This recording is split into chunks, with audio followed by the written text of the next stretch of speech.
G'day, this is the BMW Navigator VI GPS unit. What? Oh, take two. G'day, this piece of crap is the BMW Navigator VI. It's a rebranded unit from Garmin.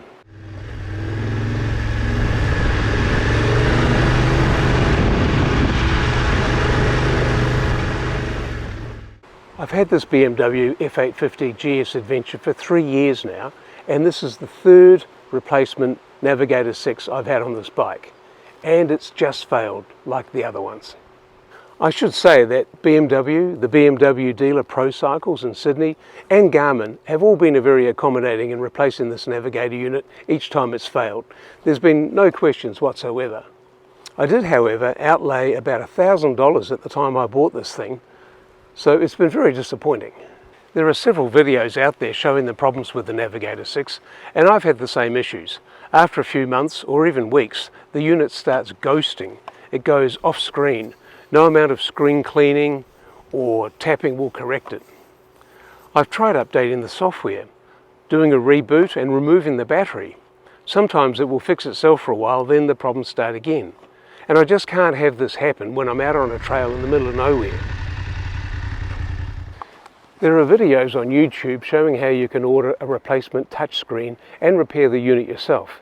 It doesn't look too hard, but I'm worried that if the unit is repaired, it will just be okay for a few months and then it'll fail again. So I've decided to replace the GPS unit and just start over. We're heading into warmer weather, being spring here in Australia, and I'm going to be getting out on some rides fairly soon, and I really want to have this thing working properly. They say the definition of insanity is doing the same thing over and over and expecting a different result. Well, I've just spent another $1,000 on a replacement GPS and decided on the Garmin Zumo XT2. Hey, call me crazy, but it's getting good reviews, and my mate Grant has got one, and it's been good for him. It is possible to get a 3D printed adapter that will enable the Zumo XT2 to fit into the original BMW Navigator cradle. But I've decided to just use the standard mounting kit that comes with the Zumo and see how that goes as a first option. So the rest of this video shows how I've gone about mounting the new unit and my initial impressions. The first step then is removing the old Navigator VI support bracket, and then you need to trace the wiring loom down to the connector. There are a variety of mounting locations for the Zumo XT2. It won't fit under the old Navigator VI mounting hardware, so I've attached it to the right hand side, as you can see. There is the option to attach it to either the brake or clutch mounting bracket, but I decided to put it on the handlebar, being closer to the centre.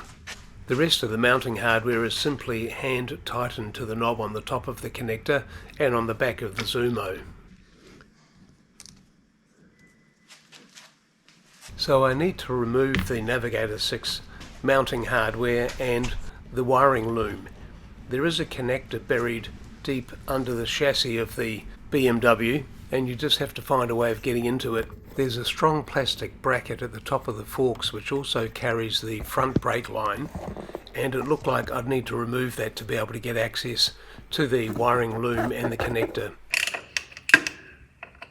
Having got the Zumo XT2 mounting hardware in place, it's a simple matter of clicking the Navigator to the mounting bracket. I tried turning the handlebars left and right to ensure there's enough clearance.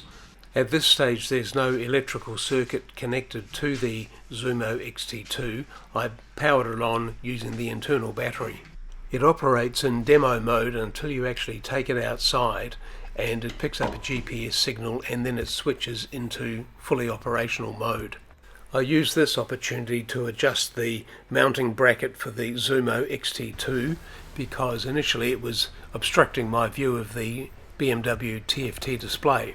To now fully disconnect the Navigator VI mounting hardware, I need to trace the wiring loom to the top of the forks where there's a connector, and if you can get your fingers in there you can snap it apart, and that gives you access to the 12-volt electrical system.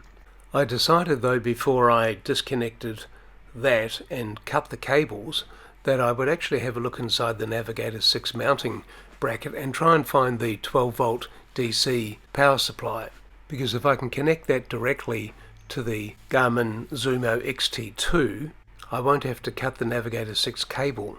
So using an electrical multimeter and some fine needles is actually possible to pick up the electric current by poking these into the connector and seeing if it's active, which in the case of the Navigator 6 mounting bracket, it was still fully functional.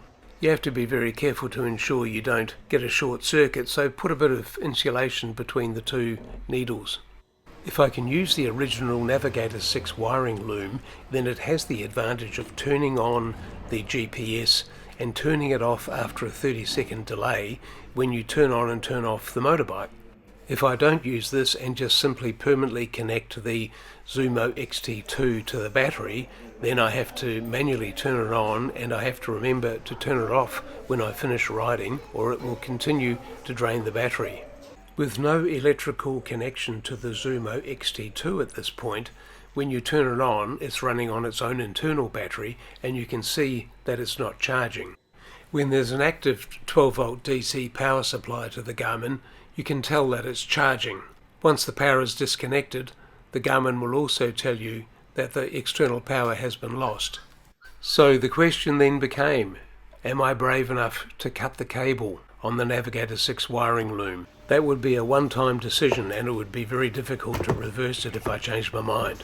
So I decided before taking that final and drastic step to just test the Garmin Zumo XT2 directly connected to the battery to make sure it was working correctly, and to get it out of demo mode by taking it for a short drive. And it was working satisfactorily.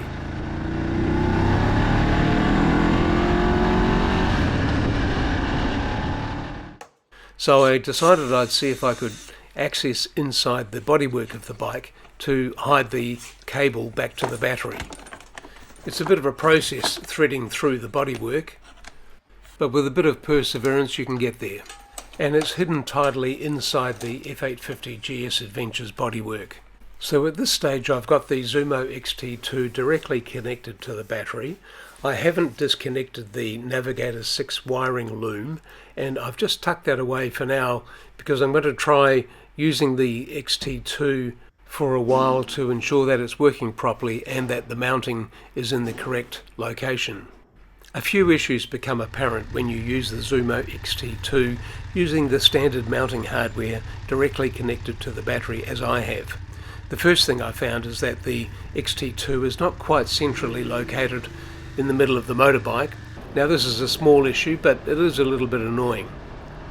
Also, when you turn off the bike, of course the XT2 doesn't power off automatically, so you need to do this yourself. This is also relatively minor, but you do need to remember to do it. The big issue, however, though, is there is no anti-theft safety lock on the standard mounting hardware. It's a very simple job to actually just remove the XT2. It might just get nicked. So I've decided to do what many BMW users do when they replace their Navigator 6, and that is to purchase the 3D AM adapter from Adaptor's 3D Motorrad in Italy. I've ordered this online and it's shipped within 24 hours, so I should have it in a few days' time. This takes advantage of the original Navigator 6 mounting hardware, the Navigator 6 wiring loom, and of course it comes with the ability to automatically turn on and turn off when you ride the motorbike, but most importantly it's locked in place, so the Zumo XT2 can't be removed.